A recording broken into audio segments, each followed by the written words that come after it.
90.3 WHPC, the voice of Nassau Community College.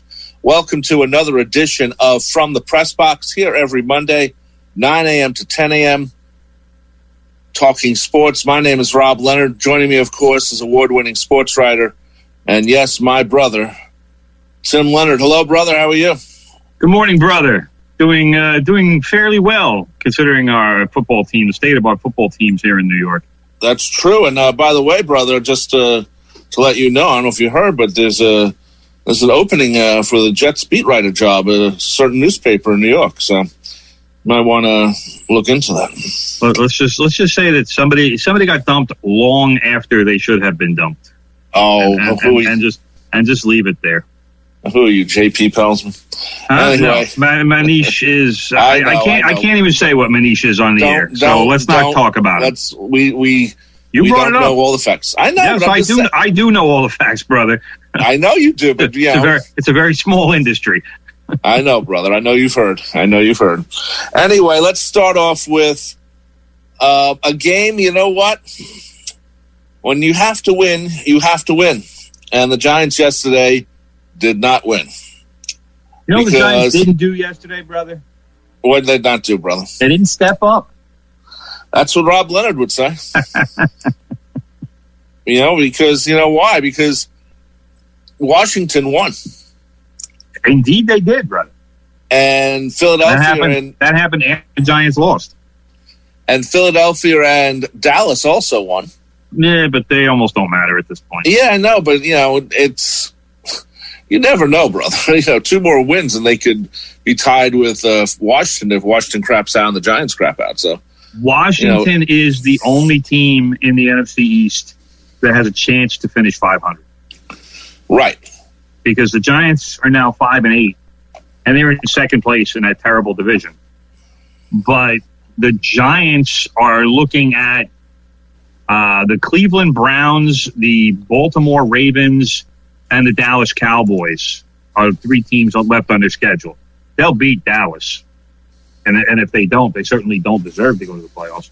Sure. But the Browns now have 10 wins. And the Ravens are, even though it's a down year for the Ravens and Lamar Jackson is looking nothing like the MVP that he was last year, even though, and the Ravens have been decimated by COVID-19 pretty much all season, they're still better than the Giants. So the Giants, more than likely in those last 3 games, will go 1-2, which is why winning yesterday was so vital, and why their performance was just so depressing, and it was dismal. And part of the reason why it was so bad, in fact, as far as I'm concerned, the main reason is because Daniel Jones shouldn't have been on the field. I agree with you. And it was obvious very early in that game that Daniel Jones could not run and was not going to look to make plays with his legs. And I'm sorry, but I don't think Daniel Jones is a great quarterback anyway. But Daniel Jones with no legs is at best mediocre. And he showed yesterday that he wasn't even mediocre, because he was terrible yesterday. Well, at one point I would have taken him out, and they should have. They should have taken him out before. I mean, that was the even worse part of it, was that Daniel Jones wound up leaving the game in the fourth quarter limping. Right. So you play him. I mean, like last week, I said a lot of good things about Joe Judge. I think Joe Judge screwed this decision up. I think if you beat the Seattle Seahawks, and your defense does such a good job, and your offense did it in the second half to be able to win that game, you don't change anything. You're playing a worse team yesterday in the Cardinals. You should be able to do something against them with the same team that beat Seattle. I agree. And it just didn't make any sense to me. Well, the thing that got me was the last 4 weeks the Giants have looked really good. Maybe playing outside what they should be, but still they were playing very well. And Well, it was bad teams. It was the schedule that helped them. But last week kind of showed, hey, this is a team that's getting better. yesterday showed that this is still a team that's too inconsistent to make the playoffs. Yeah, but it's even if you're playing bad teams, you can look at a team playing a bad team and that's still not playing well. They played well as a team. No, I thought they did. I mean, yeah, there were certainly good moments, and they did enough to win those 4 games in a row. And I'm not going to sit here and just totally crush them, but that's how important yesterday's game was. And it was an opponent on their schedule that was a beatable opponent. And that is the kind of game. That's the kind of game that if you're a playoff team, you need to win that game. I agree. And you need to stake your claim and say, all right, you know what? We're going to 6 and 7, and even if we go 1 and 2 in our last 3 games, which is still what I think is going to happen, they're still 8 and 8. And at 8 and 8 in this division, you at least have a claim to a playoff spot, or at least you have some sort of legitimacy as far as a playoff spot goes. Right now, like I said, I expect Washington to go 8 and 8, and if that happens, the Giants they won't even come close to a playoff spot, because right now the Giants are 5 and 8. If they go 1 and 2 like I expect them to, their final record is 6 and 10. And we said weeks ago, more than likely it would take either 500 or at worst 7 and 9 to make the playoffs. Because these teams are still playing each other. The Giants have Dallas. Philly is playing, I think, Washington at some point in the final 3 weeks. That's here. Giants, like I said, they're Browns, Ravens, Cowboys, and Washington has the Seahawks, the Panthers, and the Eagles. So they'll probably lose to the Seahawks. They'll beat the Panthers and beat the Eagles. So that puts them at 8 and 8, and that's where we are. I mean, that's the reality of the situation. Is that the Giants desperately needed a win yesterday, and they really could not have looked worse. And a lot of that stemmed from Daniel Jones not being physically able to do what he can do and what he should be able to do, and to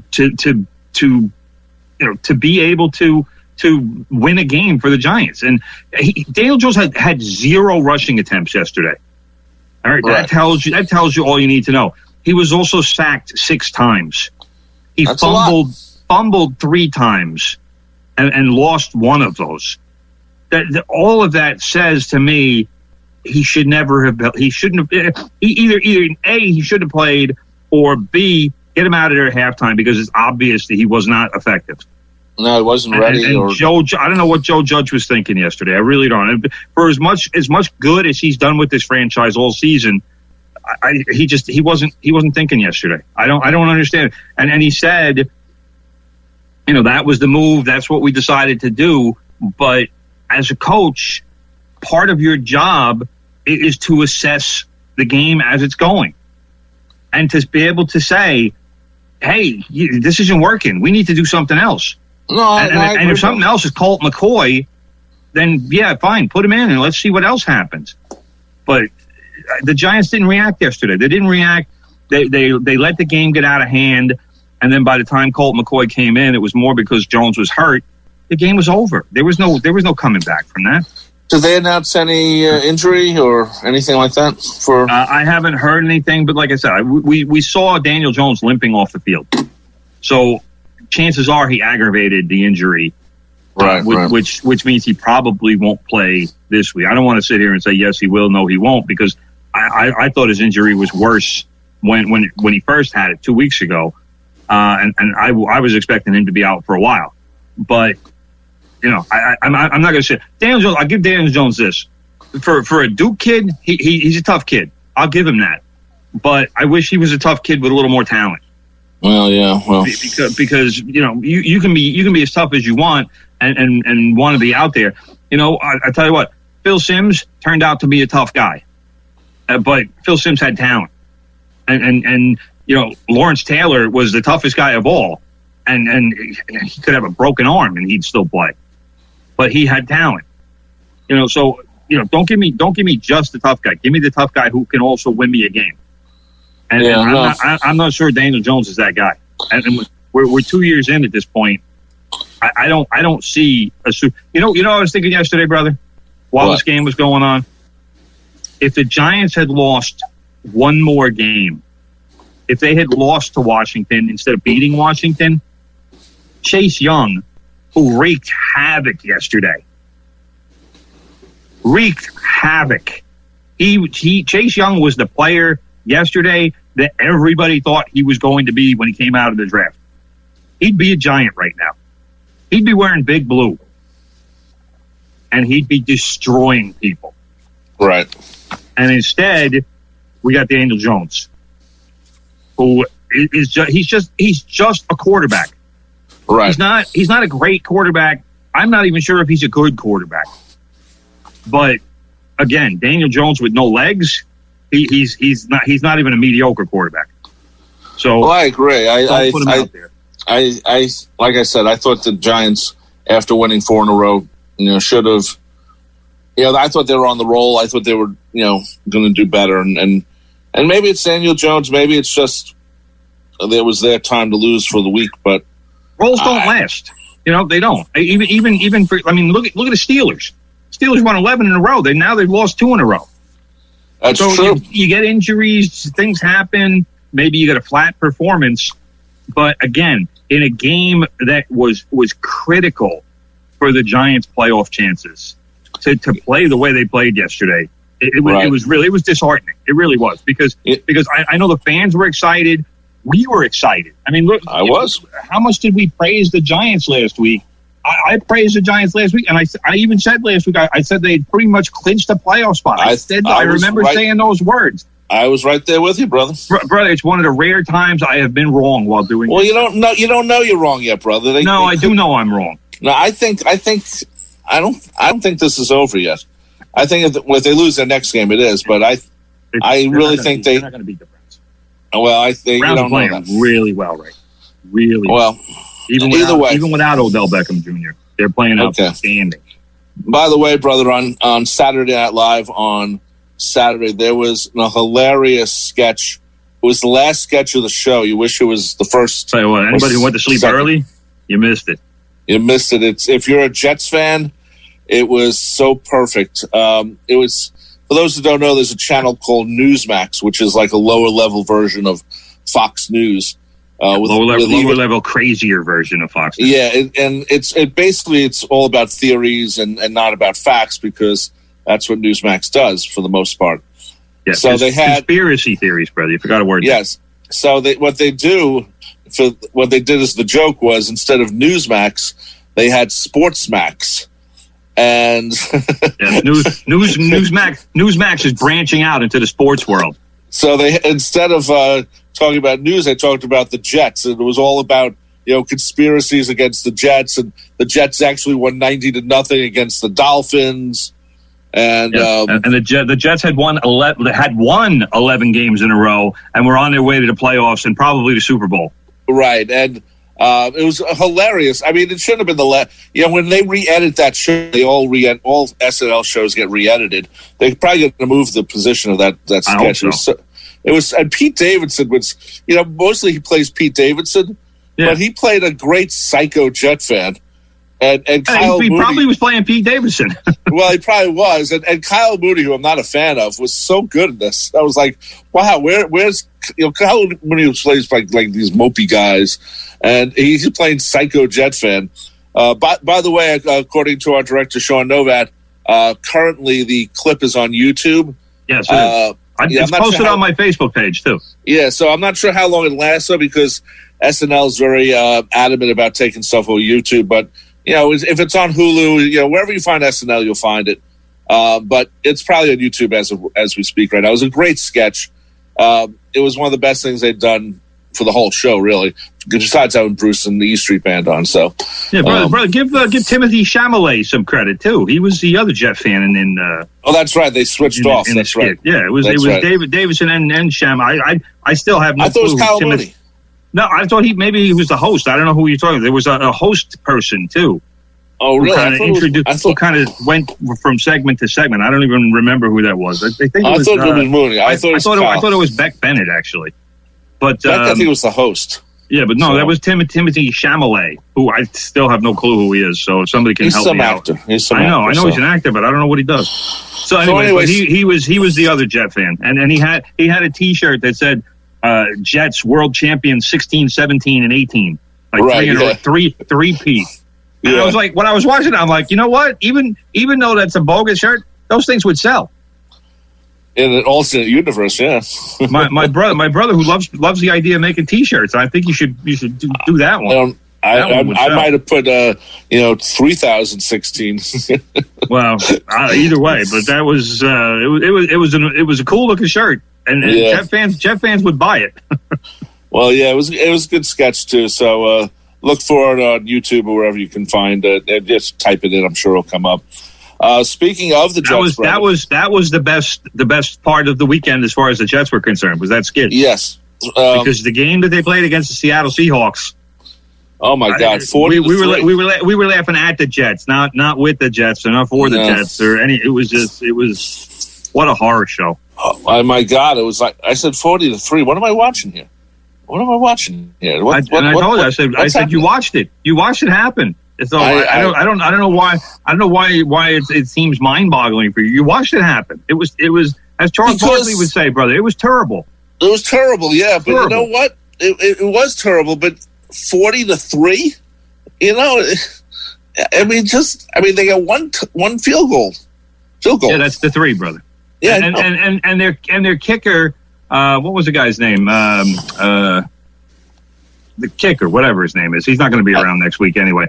Sergio Castillo achieved the rare feat of missing 3 field goals in one quarter. That's not easy. 3 misses in one quarter.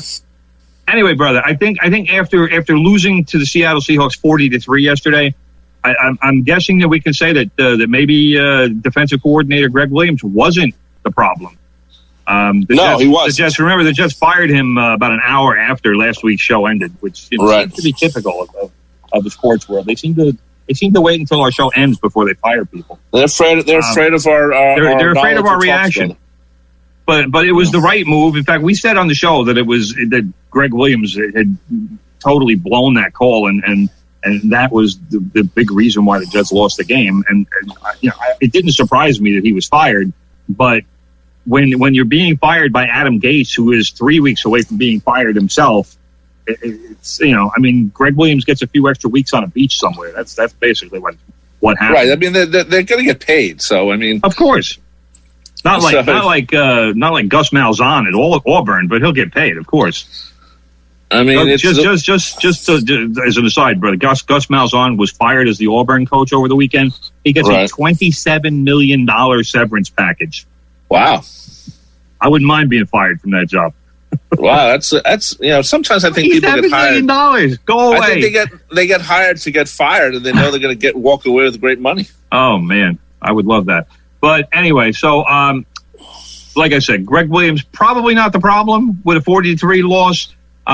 This was the most lopsided loss in the Adam Gase era, which granted is only 2 years, but Adam Gase is now 7-22 as the Jets head coach. And the Jets are now 3 losses away from being only the 3rd 0-16 team in NFL history. The only positive about that is that they are still 1 game ahead of the Jacksonville Jaguars for the number 1 overall pick, which will be Clemson quarterback Trevor Lawrence. Well, brother, if I was Vegas right now, I would have the countdown clock starts the minute the game ends. Game 16 ends for the Jets. Of how many minutes it takes for Adam Gase to get let go. That would be a great countdown clock. And since more and more gambling is happening on every sport, and they're almost encouraging it in several different parts of the media, check the sports. I wouldn't be surprised, Vegas, brother. Check the sports book. You might be able to place a bet like that. I would give it. I don't know. I think I'd give it to Monday. I don't think they're going to fire him that Sunday or whenever the last game is. You're wrong about that, brother. I don't know. I'm telling you right now, if you wanted to place a bet, how many minutes after the final whistle of the Jets' last game do they put out that press release? The New York Jets have decided not to retain head coach Adam Gase. We thank Adam Gase for his service, et cetera, et cetera. No, I'm not sure it would be more than an hour. Yeah. I think the number of minutes would be under 60, because I think that press release will be waiting. Oh, it's already typed, brother. You know that. Well, I don't know about already, but it will be typed before that game starts. I guarantee you that. Adam Gase will know before. He'll know before the game. I mean, he knows now. He knows now. Yeah. There's no way he's back next year. And if he is, then something is really wrong with the Jets franchise. But he's done. He knows he's done, and that's why, like I said, with Greg Williams, he gets a few extra weeks on the beach. He doesn't have to deal with all of this, all this losing and all of the negativity and everything else. Fine, I'll go just, I'll find myself a place, somewhere, or maybe he's got a house down south or whatever, because you can't just travel randomly with all the still going on. But just find a nice place where it's warm. Put a few beers in a cooler and just hang out in a lounge chair and just enjoy whatever good weather you can. Not that we're having any today up here. Yeah, no, not. But it's going to be relax. It's going to be a fun off season for the Jets, to say the least. I'm not sure about that, but we'll see. Something just was in this morning's New York Times, brother. It seems that the Cleveland Indians will be dropping the term Indians from their team name. They haven't announced when that will happen. They haven't announced what they're going to change it to, but they've decided not to be the Cleveland Indians anymore. And I'm not shocked, but I thought, to me, if you're going to do stuff, when you change the name, when you move a stadium, that's always a good time to do it. Like when they moved to Jacobs Field in 1997, I thought that's when they should have done it. It's like when Washington moved to not the Laurel area, wherever they are now. That's when they should have changed the Redskin name, because he didn't want to change. Dan Snyder didn't want to change it. Yeah, I know that, because Danny is. He probably still doesn't want to change it, because I'm sure he did. That's who he is and what he is. Well, that's when you take partners who don't want to get embarrassed and. It's advertisers. That was if I remember correctly, that was mostly spurred by FedEx. Yes, but it was. So anyway, it seems that the Indians are going to change their name. They don't know what to what. We'll see what happens. Well, the Indians, a long time ago, bro, because they have been the Indians now for 106 years. Right. It's a long time. Longer than just about anybody on Earth has been alive. There's a few handfuls who remember the Cleveland Naps. That was their name. Wasn't there the Cleveland Bees, too? I don't. The story that I read only said Naps, because I thought I remembered the Cleveland Spiders, too. But those franchises, Spiders. Those franchises probably were other teams and moved somewhere else. Like when I was working upstate, the Troy Haymakers was a major league franchise in like the 1860s or something like that, for like 2 years. But they drew such putrid crowds that team, the Troy Haymakers, wound up being the New York Giants down the road, and eventually became the San Francisco Giants, obviously. So that's in the lineage of the San Francisco Giants, is the Troy Haymakers. But the Cleveland Naps, that was named after Napoleon. I always call him LaJoie. I don't even know how he pronounces his name. His name was Lajoie. So it's either LaJoie or LaJoie, whatever. But he was a Hall of Fame player. So, right. I probably should know how to pronounce his name. But he was the main guy. He might even have been the manager of those teams in Cleveland 106 years ago. So they named the team after him. It would be like calling like the New York Yankees the New York Jeters at some point. Just because you want to honor a great player. Well, I think the New York Steinbrenners would have been better. No, disagree. So like you said, there is no information forthcoming yet in terms of when the Indians will actually make the change. What they will change it to. I envision them doing something along the lines of what the Washington football team has done, and putting it out there to the fans and saying, "Hey, help us name the team. What do you want the name of the team to be?" And who knows? Who knows what will win or what will happen, or what's going to happen. I don't know if Cleveland has any sort of, if they're famous for any sort of animals, birds, whatever, or, with the Washington, there was talk of red tails because it was an African American wartime group of pilots that right. were, I guess, from the area or something. And I think that's still a name that's up for consideration, obviously, because they haven't decided anything yet. But we could next year be seeing, Cleveland baseball team. Who knows? Right. It could be time.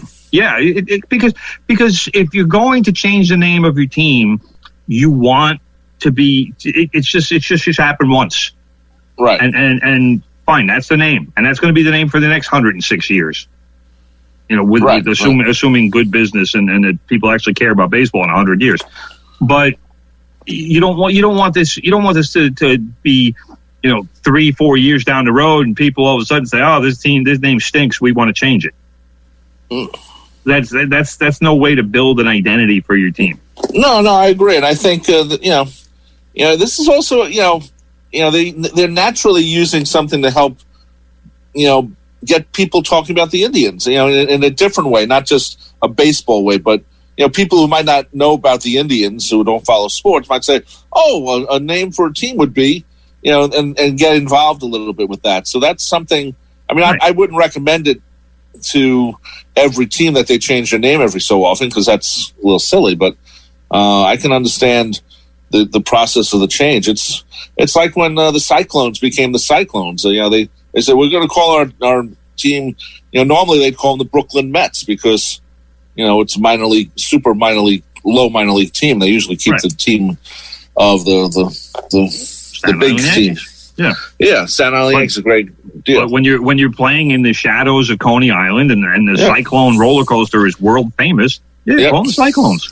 I voted for the Cyclones. I remember sending in my slip to I was one of the 7,000 people I think who voted for the Cyclones. Good job, brother.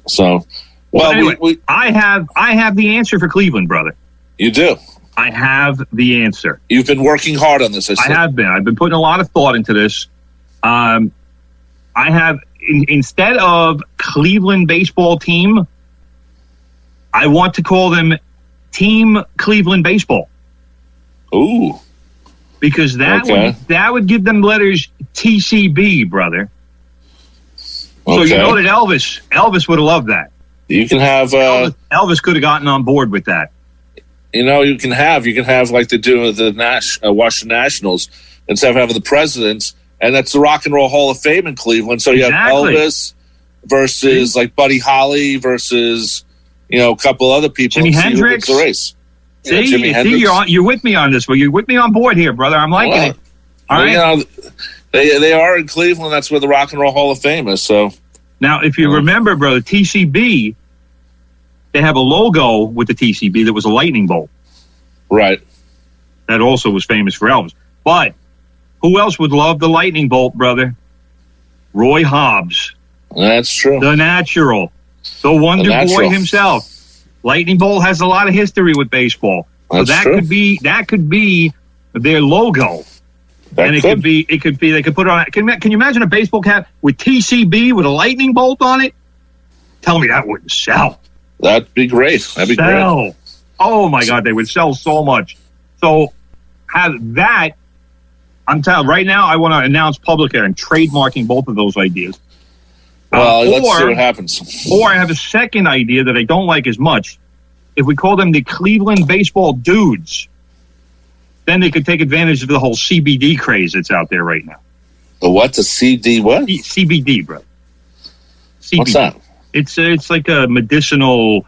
They take the stuff out of they take the stuff out of the cannabis, and it's not a drug, but it helps people with sleeping, with pain. It's like CBD. Everything is in CBDs now. Oh, okay. So they can take advantage of that. And by the way, let's give props to the New York Times for breaking this story on Sundays. Right. So credit to them. Anyway, but that's and also credit to Terry Francona, the Indians manager, because he's been the guy who's kind of driven this. Much like Ron Rivera kind of drove it with Washington, and finally was the guy to kind of push Snyder into saying, hey, Dan, this is not a good thing that you keep holding on to, and we need to be, looking forward and not being so racially insensitive. And Terry Francona has done similar work behind the scenes with the Cleveland owners. And one of those, which Dolan is it? Charles Dolan? No, Larry Dolan. Larry Dolan, that's the one. But he's been talking to Larry Dolan and telling him, like, hey, we got to, they already got rid of the Chief Wahoo emblem and logo. That was a couple of years ago. They now have the block C on their caps. But now they finally made this decision. I think it's a good decision. I'm still kind of wondering what the Atlanta Braves are going to do. Well, hold it. That, you see, that's different. The Braves. A Brave is a leader.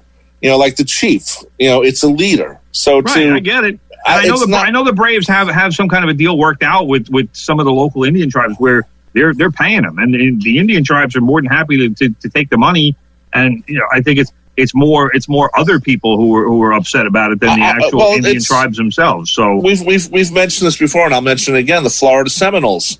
Everyone says, Florida State, brother. Florida State. Oh, they call themselves the Seminoles. No, they have an arrangement to call themselves Seminoles. When they throw that spear on the field, it's been done. They've been taught the right way to do it and what it means, and so that's a good thing. But Braves and Chiefs are leaders. It's not like it's Indians and it's Yeah, I get. I'm not sitting here saying outlaw any names that have any kind of reference to Native Americans or whatever. But like the Chiefs, it's the logo is. I don't think is insensitive. I would much rather have a Native American tell me if they think it's insensitive, because it's not going to be insensitive to me. But I think we need to listen to the people who this. Well, impacts. They have an arrowhead. It's an arrowhead that says KC. So it's not even. Which is why I can sit here and say, well, it's not insensitive to me. I don't know. It's not. I'm not Native American, so I can't. I'm not going to speak for anybody. But I don't know. That's my best answer on this. I don't know. And the Braves have been the Braves forever, and so the Indians have been the Indians forever. So I know, it's not going to be forever anymore. Well, I'm just saying, I have no problem with the name Braves. Then again, I'm not an Indian. So Team Cleveland baseball, brother. Think about it. TCB, taking care of business. It is the way to go. I just like the race between Elvis and Buddy Holly and Jimi Hendrix and. We need one more. Jim Croce. Is there like a Cleveland rock and roll guy? No, not really. No. I would say maybe throw John Lennon in there, but I don't know. No, people would be upset. Would he understand baseball? Is the question. Not really. John, they call it rounders over there. John was not a person who exercised a lot. He's very. He wasn't a sports guy. Well, he wasn't. He also had no muscle tone on his body at all. So. Yeah, which is fine. I mean, he was busy with the music. I'm not going to sit here and hold it against him or anything. But yeah. So I'm just trying to figure out who we can make the fourth. Maybe we get a woman in there too. You can do that too. Who's the woman? I don't know. Yeah. We'll figure anyway, you're listening to 90.3 WHPC from the press box here every Monday, 9 a.m. to 10 a.m. It becomes a podcast later on Spreaker, among other places. iHeartRadio is one of them. Anyway, we're here. We're part of the WHPC sports family, brother. I don't know if you know that. I do know that, brother. I was on with another part of the sports family last week. You were? Yeah, they had me on the Monday 4:00 show. You should have called me. I would have listened. With the other Leonard. What Leonard? We have another Leonard host. Oh, I didn't know that. Yeah.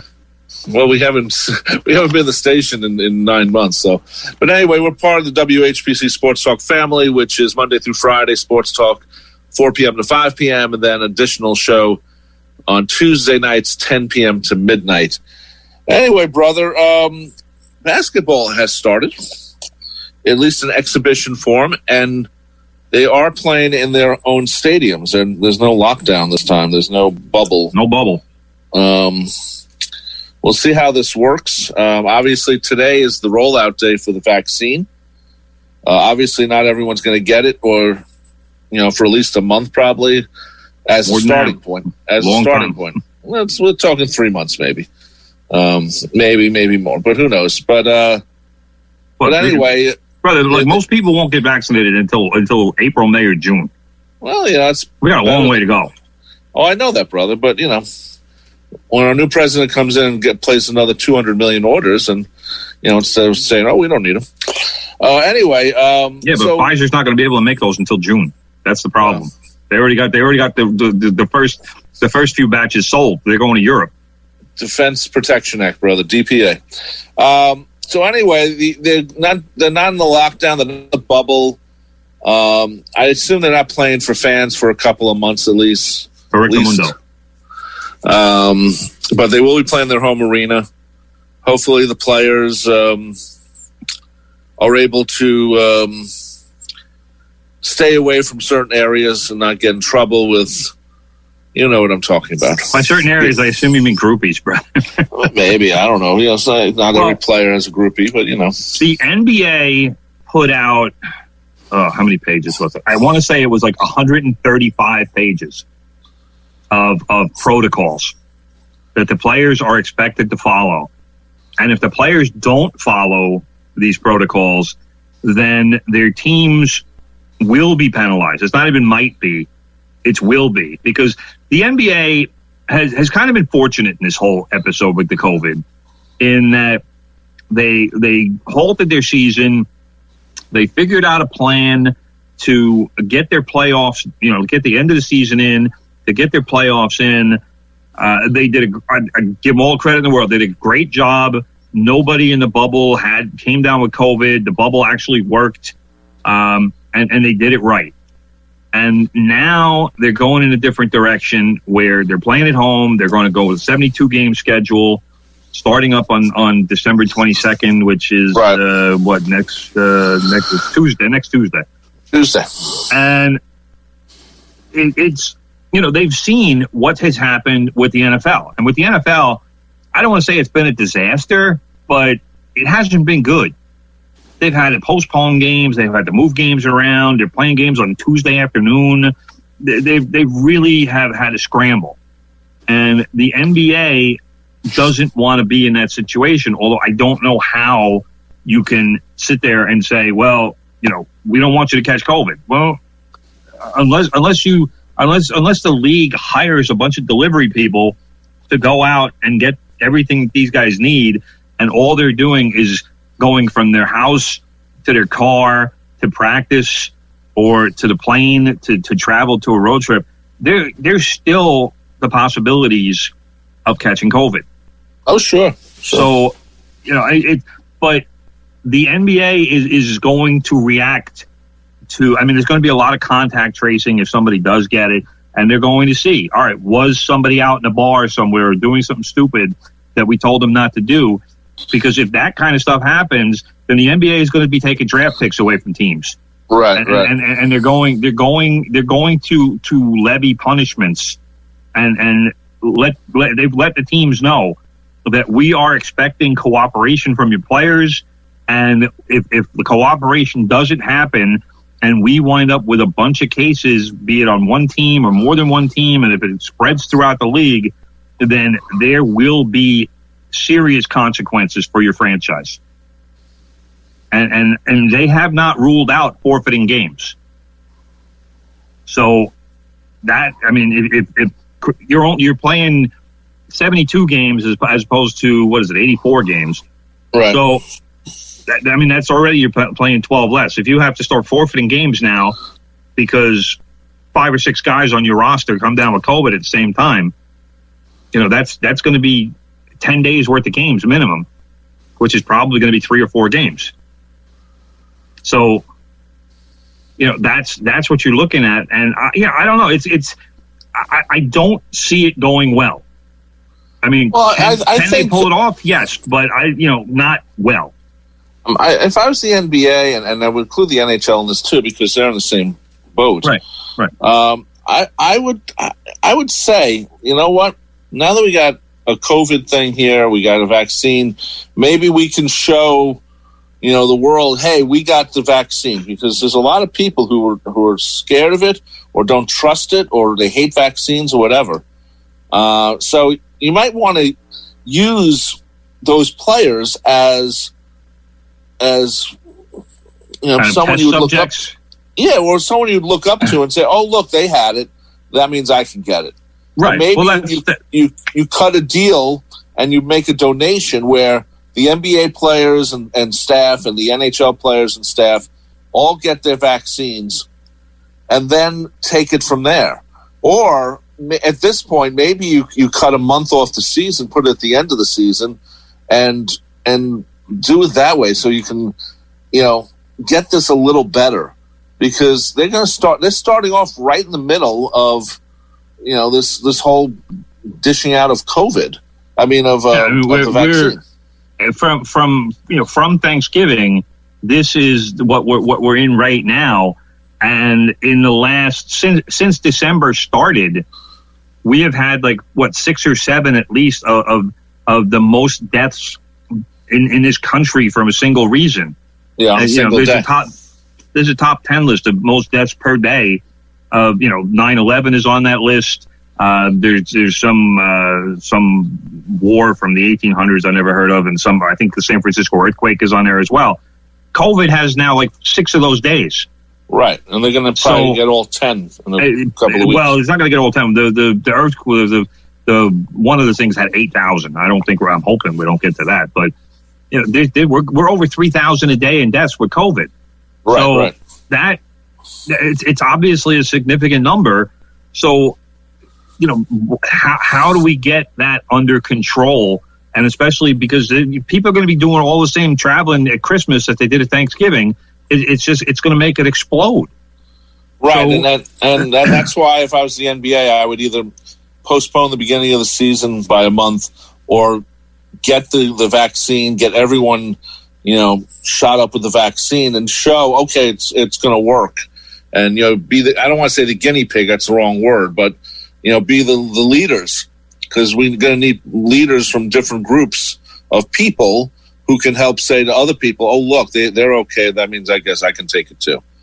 Well, so, they would be kind of a test subject case, because it's like a similar thing to what Clinton and Bush and Obama.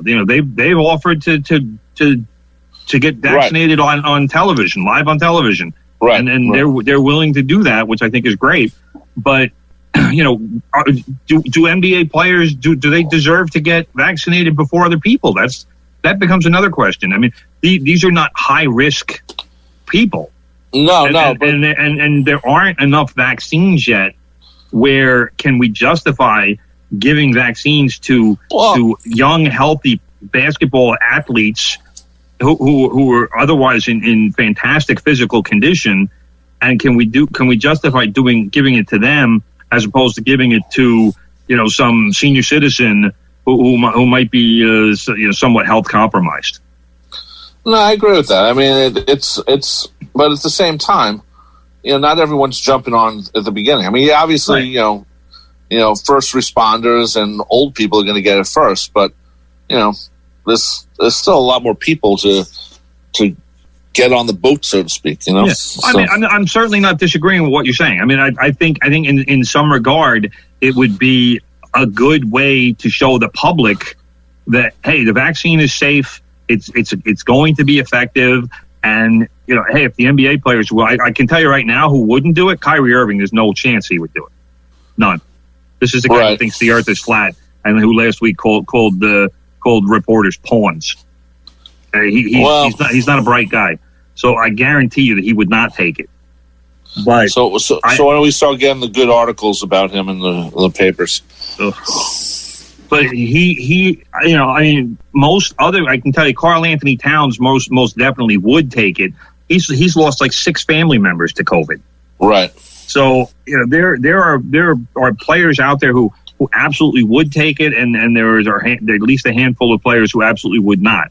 But I think if you, I was just going to say, I think if you vaccinated, if you were able to vaccinate at least 90% of the league, I mean, you're not going to stop COVID from happening, but at least you would limit it. if you got 90% of the players and coaches and everybody else to take the shot. Once they get down to a lower percentage than it is now, down to 1% or 0.5%, they're not going to pay attention to it the way they are now. They're going to open the restaurants. They're going to open everything up because 0.5%, you really can't stop the world for that. Right. I get what you're saying. That's you just can't. So right, and I think which I understand, but the one thing that doesn't get spoken about very often with COVID is there are a lot of people out there who are suffering permanent damage to their health. Right, and too many people, all they want to talk about is death rates and how many people died and what the percentage is. There are tens of thousands, if not hundreds of thousands of people who have had permanent impact on their health, whether it's damage to their lungs, their heart, their brains. There is a lot of that. And for people to only talk about the deaths, it just shows me that they don't understand what they're talking about with the impact of this illness. And that's why we need to limit it. And they also just still learning about it. I mean, that's part of it too. That's part of it too. I had it in March. I know. Back then, we didn't know anything about it. I know. I had no idea. All I knew was I was really sick, and I was taking my temperature 8-10 times a day, and all I was doing almost every breath I took, I was all right. Am I breathing okay? Because all I could do is with all the craziness that was going on back then is am I going to have to go to the hospital? Yeah, and I remember you sure as hell didn't want to go to the hospital. I remember you not telling me anything, brother. I didn't want to tell anybody. I know, but I'm your brother. Well, anyway, I didn't want to deal with anybody. I stayed in my apartment for 3 weeks. I didn't go outside. I didn't do anything. I know. And I quarantined myself because I couldn't get a test. There was nobody. Like I said, nobody knew anything. So it was just all right. 3 weeks should be enough time. I finally got a test on May 1st, and that was when I knew I had antibodies, and that was why I knew I had it because the COVID was gone by then. Okay, that's too many people don't know enough still. 10, 11 months later. I know. Anyway, brother, MLS, Sounders. What about them? They lost. Sorry. Columbus Crew, brother, are your new Major League Soccer champions. And the one thing I like about both teams, they both have real names. Yes. So that's why I said Sounders first. Can we ever talk about Major League Soccer without you bringing that up? Can we do that once, maybe? I don't do it every time. You do. No, I don't. You absolutely do. I don't. Yes, you do. Anyway, Lucas Zelarayan, brother, he scored 2 goals, assisted on the other, and the Columbus Crew, a team that almost wasn't around because they were scheduled to be moved out of Columbus. Right. But they won. They beat Seattle 3-0 at Columbus Crew Stadium, and they are now the champions. So good for them. And the Crew is another team that, since the playoffs started several weeks ago, dealt with 8 positive COVID cases during or before the playoffs even started. 2 of their key players, Darlington Nagbe, who is a U.S. international, who is a midfielder, and winger Pedro Santos, were unable to play in the championship match because of COVID. But you know what? It didn't matter because the Crew handled their business. They scored early. Zelarayan scored in the 25th minute, and I forget who the guy was who scored the second goal. I didn't write his name down. My bad. But Etienne was his last name, and he got the goal in the 31st minute. 2-0. That's, I don't want to say it's insurmountable, but it's pretty much insurmountable in soccer, especially when you have a good defending team like the Crew. So they added another one late, and the celebration was on. So good for them. I'm happy. I'm happy for when an old like original MLS team gets the job done, and they are original. They're as original as it gets, as far as I'm concerned. With right, they were one of the first teams, I believe, right back in the day. Yes. So, and like I said, for what that franchise has gone through, for what the fan base has gone through, they built them a stadium a while back, and then a couple of years ago they were just. The league wanted to pull the team out of there because they weren't drawing very well. And the fans it was kind of a rebirth for the fans. They got behind a team again. They're selling tickets now. Everything's going well in Columbus for this club. And now they got a title to celebrate. So that's only going to help attendance when you win titles. That's true. So I'm good for them. And if I'm MLS, I don't start my league in March. I'd actually wait April when things will be a lot better, and maybe actually start off with paid fans in the seat. I mean, there were fans in the crowd last night. They were sitting spread apart, but not everyone. Obviously, there was some friends sitting together, but.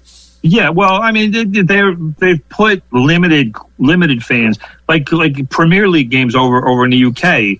They've had 2,000 people per match, which I don't necessarily understand because it's one thing to put 2,000 people into like Craven Cottage for Fulham, which holds probably no more than 30,000, and if you put 2,000 people in Tottenham Hotspur Stadium, which holds 66,000. How is that the same? You could spread them out more in Tottenham Stadium. Right. So I don't understand where the 2,000 number comes from, but I'm not going to argue because, they probably still shouldn't have people in the stadiums. But anyway, brother, so a little more soccer for you. We are soccer friendly. Wild weekend in the Premier League, brother, because first, I love being able to say this. First place, Tottenham. Gave up a late goal that allowed Crystal Palace to earn a 1-1 draw on Sunday. Very disappointing result for Tottenham. Your boy Harry Kane got the Tottenham goal. He now has 9 goals and 10 assists in 12 games this season, brother. Dude's on fire. Wow. He's absolutely on fire. By far the best player in the Premier League this season. But Tottenham, which started the day tied with Liverpool, managed to hang on to first place because they're in first place on goal differential because Liverpool had to score a late goal just to pull off a 1-1 draw with lowly Fulham. Fulham is a team that's like going to be in a relegation battle all season, and Liverpool I don't know what's wrong with Liverpool. They're not playing well. So that gave Tottenham that allowed Tottenham to hang on to first place. Chelsea, which started the weekend in third place, lost to Everton on Saturday 1-0. A win in that game for Chelsea would have vaulted them into first place, but they're now in fifth because Leicester and Southampton both moved up. So we are also now looking at this Wednesday, brother, the match of the season as far as I'm concerned. We will have Tottenham traveling to Liverpool for the first place battle. This is a critical match. Wednesday, 3 p.m. The bars won't be open, so I will be in front of my television set for the 3 p.m. kickoff. Winner gets first place. Wow. So, that's good. That's true. They locked up all the restaurants and bars in the city again. So. Yes. So come on, you Spurs. Come on, you Spurs. So that's not a bad thing, when's the league end? When's the Premier League end, brother? Oh, weeks, brother. We're only 12 weeks in. They play 38 matches. So we're going to May, June. Oh, really? Long way to go, bro. Long way to go. Everybody will be vaccinated by the time the league is done. Well, hopefully they'll have fans in the stands. Hopefully we'll be able to go over there and watch the match where Tottenham clinches the title. There was something last night Chris Collinsworth said, which I thought was an interesting thing with the Bills game last night. The Bills are, they're going to be right in there for the playoffs. Oh, yeah. They're playing great. It's a really good team this year. Finally they're going to win the division. The Patriots are gone, basically. And Joe, your boy Joe Ritter's diving on tables, I'm sure, in celebration. Right. But he was talking about the Buffalo fans and how, Buffalo fans are just as crazy as like the Chief fans. Crazy. They're far crazier. And when the Jet fans get crazy, they're right up there. And the Bills, because of the area, just, not just the Buffalo section, but the whole northwest part of New York. If they were able to go to these games would be like really loud and boisterous, and I don't want to say drunk because that's maybe not the right term, but I'm sure like Gorilla Monsoon used to say, brother, it would be pandemonium. Pandemonium in the ring. So it was interesting that I said that last night because I was thinking about it, and how we've said it about the Jets. It would be just the opposite. If all the fans were at MetLife Stadium, God knows what would happen during these games with loud, drunk Jet fans. A lot of booing, bro. A lot of booing. People we know and are friends with. So it's just the opposite. The Bills would be, the Bills fans would be all ecstatic. We're going to the playoffs. We're finally going to get into this, and they really can't do that because of what's going on with COVID. Yeah, they'd be screaming, "Beer guy, bring me another tray." Yeah, you see these 7 guys here. We're going to drink that whole tray. I need a tray. Give me a tray. We've seen that, brother. I've seen it at Yankee games. Opening day at Yankee games. Old Timers Day. The beer vendors were so overwhelmed they were selling them by the tray. I remember a guy going up to a beer vendor, giving him like $200 or something like that, and saying, "I want the whole tray." Yep. And there you go. To me, that's what you do. You line up your beers in the first inning, and by the 7th inning, you're okay. And they're all warm and stuff. Well, but anyway, you drink fast. Anyway, just let's move on here. We got a couple of things to talk about. A little baseball, brother. What do you got? Baseball. Yeah, the Mets have a new general manager. That's true. Jared Porter has been hired. He was the Arizona Diamondbacks assistant general manager. He is now the new general manager of the New York Mets. Porter has signed a 4-year contract, or agreed to a 4-year contract. Porter, he's got some good pedigree. This is a good hire for the Mets because, number one, he is very well liked in the industry, which I think is always good for a general manager if you're looking to make trades. Right. But he was with the Red Sox. He's part of the Theo Epstein tree. He was part of 3 World Series winners with the Red Sox, and then got another one with the Cubs before joining Arizona as a senior vice president, assistant GM in 2017. His primary focus has been scouting, and I know that Sandy Alderson has spoken about mentoring somebody. Because Sandy's 73, he's probably going to be around maybe for another 2 years or so. So Jared Porter is a guy, he needs to maybe learn a little bit more about the various aspects of being a GM.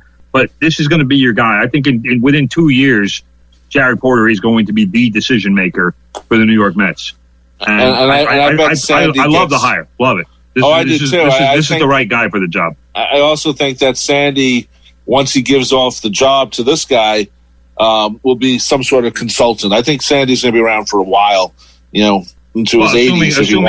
Assuming help. Right. I mean, obviously Sandy has had some help. And who else? The Mets signed some people. Who they signed, brother? They signed... You got 1 minute. 1 minute. Catcher James McCann to a 4-year contract for just over $40 million. Not bad. The thinking there is that signing McCann for about $10 million a year gives the Mets the money that they'll need to pursue both Trevor Bauer and George Springer. And you remember, brother, the Mets had already signed Trevor May, a relief pitcher. And They also, brother, I know you're excited, they brought back Jerry Blevins. I'm happy. I like Jerry Blevins. I see Sean cheering over in the studio. Now, when they get Big Sexy back, because he's been training, brother. That's not happening. Big Sexy's ready to come back. Well, no. Anyway, we'll talk about the Yankees and DJ LeMahieu next week. Okay. And I also just wanted to mention Sarah Fuller of Vanderbilt became the first female to score points. She kicked 2 extra points in a Power 5 conference game as Vanderbilt lost to Tennessee 42-17. Well, it's about time. You've been listening to 90.3 WHPC, the voice of Nassau Community College, from the press box every Monday, 9 a.m. to 10 a.m. I'm Rob Leonard. He's Tim Leonard. This will be a podcast later on. Thanks, Sean, for keeping us on the air. Take care and bye-bye.